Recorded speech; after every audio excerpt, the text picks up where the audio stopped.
Hello, Real Pros! I'm back. I'm back for Season 2. I'm back for more property discussions, property reviews, real estate investment techniques, real estate tips, and so on. Okay, Real Pros, it's been a while.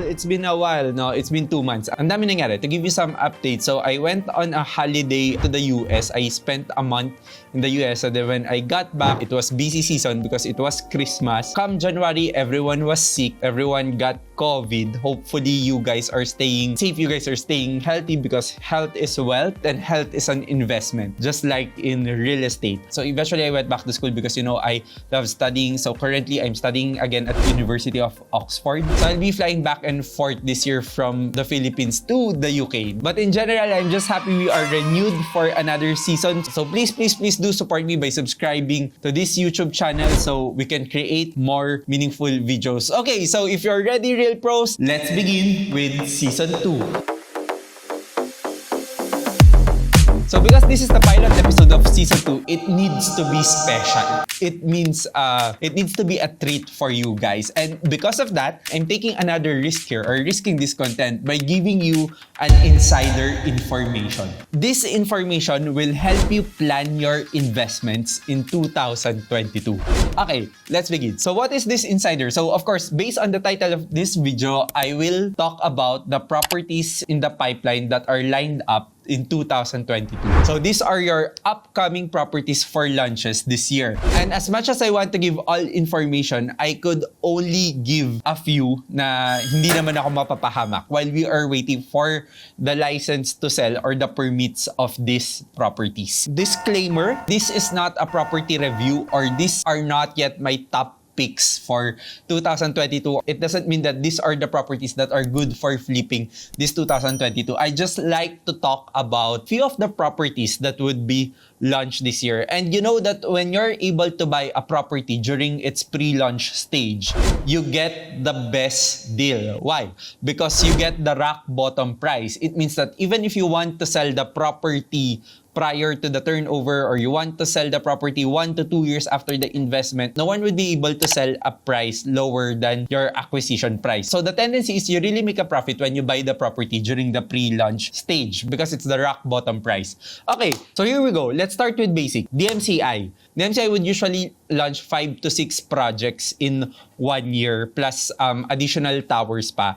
So for DMCI, the first one is we have the Erin Heights. So the Erin Heights is located at Don Mariana in Commonwealth. So properties in Commonwealth haven't really been performing well in the past years. You would see this in developments such as Commonwealth by Century Properties, no? Medyo staggered yung pricing nila. But because the Commonwealth area is about to become a transit-oriented development, it means that property prices could finally have a significant potential to grow compared to the past few years. There's really nothing to discuss about this feature because medyo standard naman yung design ni DMCI. So it's the same for everyone. And then we have the Savannah Tower in Pasig. A lot of people would like to move in Pasig, probably because of the mayor or probably because of the benefits now that the Pasigueños are receiving. So this is the reason for DMCI as a developer who targets end users would like to position in Pasig. So they have the Savannah Tower in Pasig. I think this is somewhere near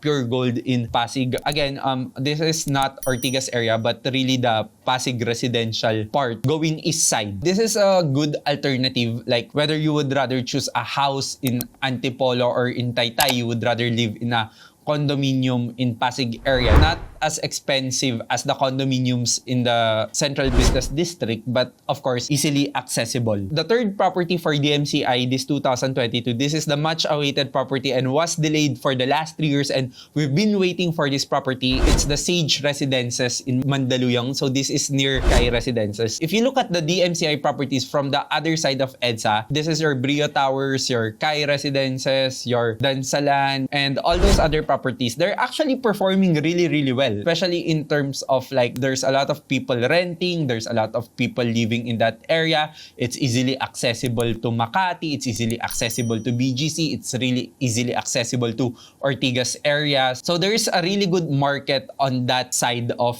EDSA. This is your Sage Residences in Mandaluyong. Okay, next one, Ortigas Land. So for Ortigas Land this 2022, hopefully this is also delayed. They'll be launching the second tower of Maven, which is called Maxen. Maxen is quite independent because Maxen is partly a hotel and partly a residential condo with you. It's very much targeted for yappies because the cuts are very small. I think it's around 37 square meter to around 49 square meter per unit. You still have like irregular cuts and you really have good access to the amenities. This would benefit the buyers of Maven as well because they could access the facilities of Maxen. I think the first few floors would be a service resident or a hotel, and then the upper floors would be the residential area. In terms of the price points of Maxen, I think Maxen would be a lot cheaper than Empress, Imperium. So that's another project you could look forward to if you're looking for a rental property or a property for flipping. I think this is a really good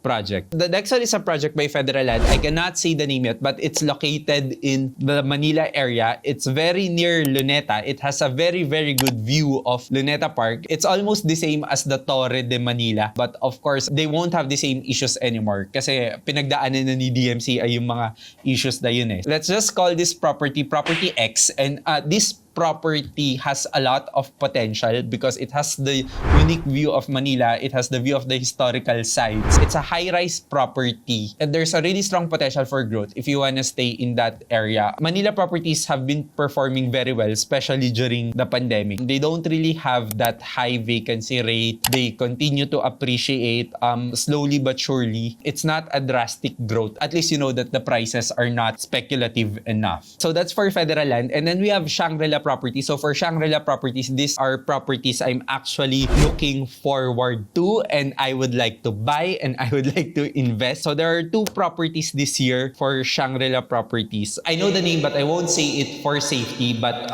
the first property is located somewhere near Capital Commons and Portico by Alveo. No, if I'm not mistaken. So the property is in Pasig area near the side of BGC. This is a high-end property but pretty much affordable compared to the other high-end properties. I'm not allowed to say anything else about this property, but there is a strong potential as a good investment property. And of course, based sa track record ng developer as well, everyone who bought during the launch price really did make very good amount of money from capital appreciation. The second project for Shang Properties would be located somewhere along the C5 growth area. Alam ko kung saan siya specific, but again, I'm not allowed to tell you. It's located within the C5 growth area. So what is the C5 growth area? Lagi natin pinag-uusapan yun sa mga previous vlog. It's part of the township development and the concept of this property is the same as the Rise in Makati. So, you know, the Rise has a very good facility